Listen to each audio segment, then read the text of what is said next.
Hi, I'm Sharon Buck, and I'm happy to be here today. I hope you're having a wonderful holiday season, even if it's a bit different this year. I know in Canada, where I'm from, it's Boxing Day. So happy Boxing Day to those of you who are my, friends that are from the Great White North and are celebrating today.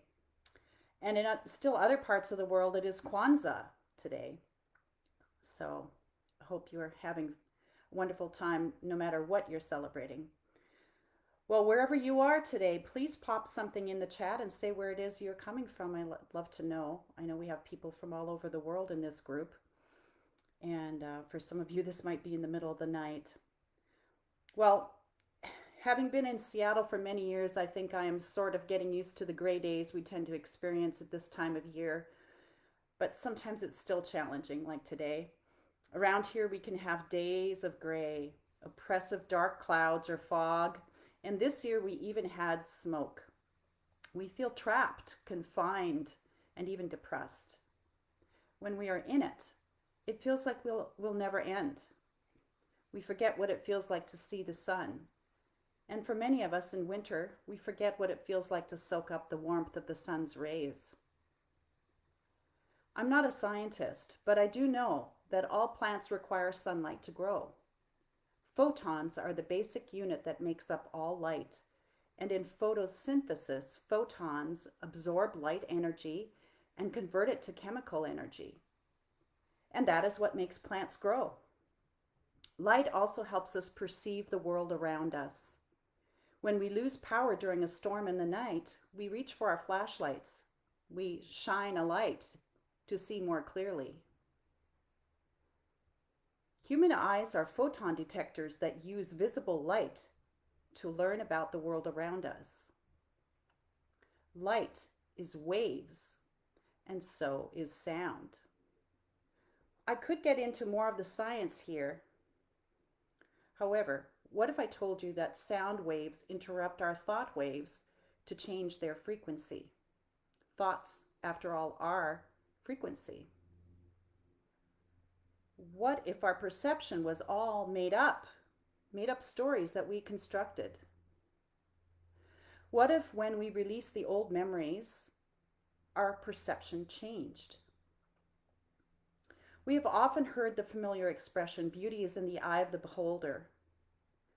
What we see has power over us. If we see clearly who we are, we can change that. We can clearly see what is outside of us and what is inside of us. At our core, in our heart of hearts, deep down inside. Our physical eyes also tell the real story. Do they appear clear or are they clouded? Our inner eyes really see what it is at our core. Another expression we hear is the eyes are the window to the soul. Our eyes tell us much. Look into another's eyes and you can see. First off, can the person even look you in the eye? Do the eyes look like they are dancing and full of life? Or do they look weary and worn down? Are the eyes bright and clear and sparkling with life? Is there even someone in there? Eyes don't lie. They tell us the truth. Take time to look into your eyes and see what you see. The truth is, we can be surrounded by beauty and be in the darkest despair. But what if I told you that what we see on the outside actually comes from inside of us? The other night, my husband dug out a telescope he's had for years but never used, and we saw the moon and its craters up close for the first time. It was truly awe-inspiring. We see the moon all the time, but all of a sudden we truly saw it. We magnify it so we can see it in all of its glory and its imperfections that make it the moon. We see the moon, but do we really see the moon? When it comes to seeing, we rely on our outer eyes, and we take it for granted until we start to lose our sight. Then we may need glasses or some correction in order to see.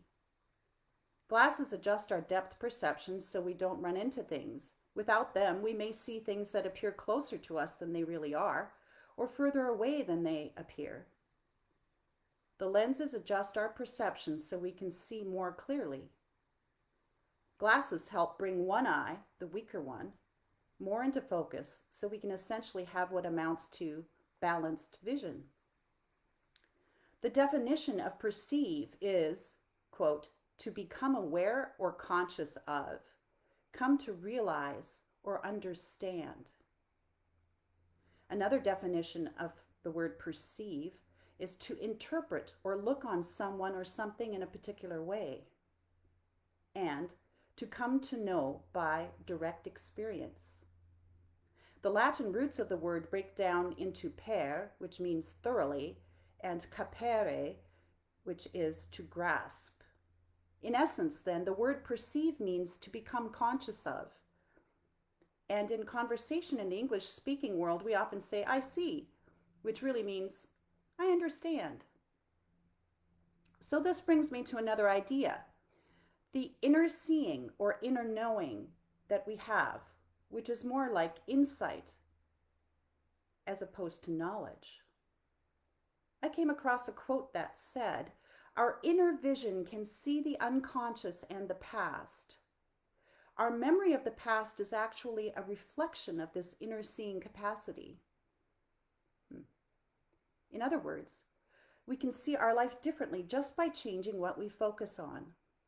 So in essence, we often go through life viewing it through our filters, much like a camera lens or a setting on Zoom. We were having fun with Zoom filters with our family last night, and so I think all of you know what that kind of filter is like. Our positions, beliefs, and attitudes can cloud our seeing. But we are so used to seeing in this particular way, we don't even question it.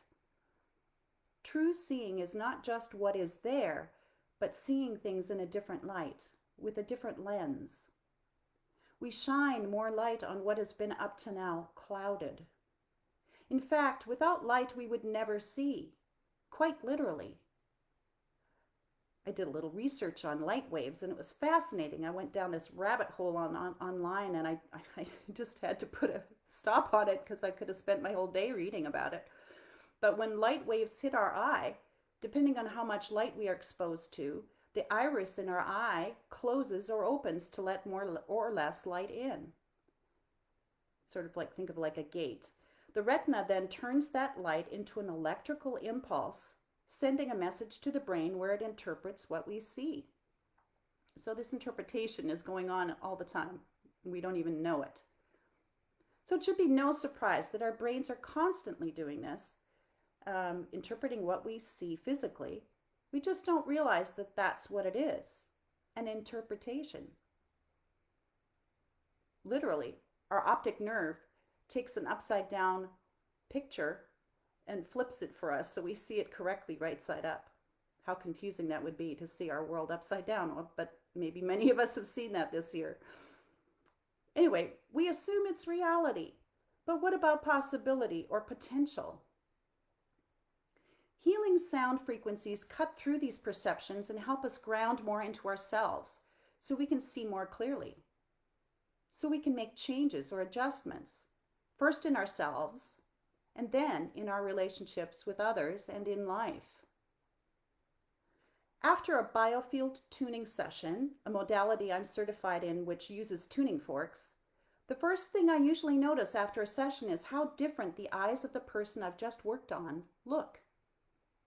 The retinas are often wider and are reflecting more light. Literally, the brilliance of the inner light seems to be coming out and becoming more visible. In essence, we are seeing more clearly, and we see the brilliance in the other. And we see the brilliance in ourselves. When we see where we have been and where we want to go or who we want to be, then we want to start taking down the blocks of what is in the way. And when we do that, we start to see more of who we really are. Pure light. With our focus literally on 2021, we can set our sights on what we want to truly focus on and what we want to change.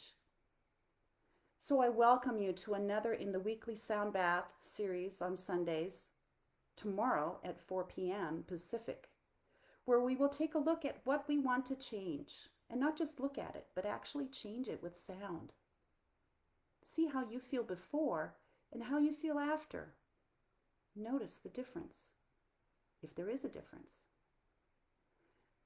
And then I wanted to remind you that we have a special New Year's Eve sound bath duo featuring myself and my friend Mickey Purnell, when we will be releasing what we do not want and focusing on what we do want in the coming new year.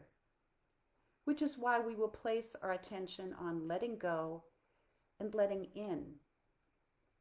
That will be happening all live New Year's Eve at 8 p.m. Pacific time.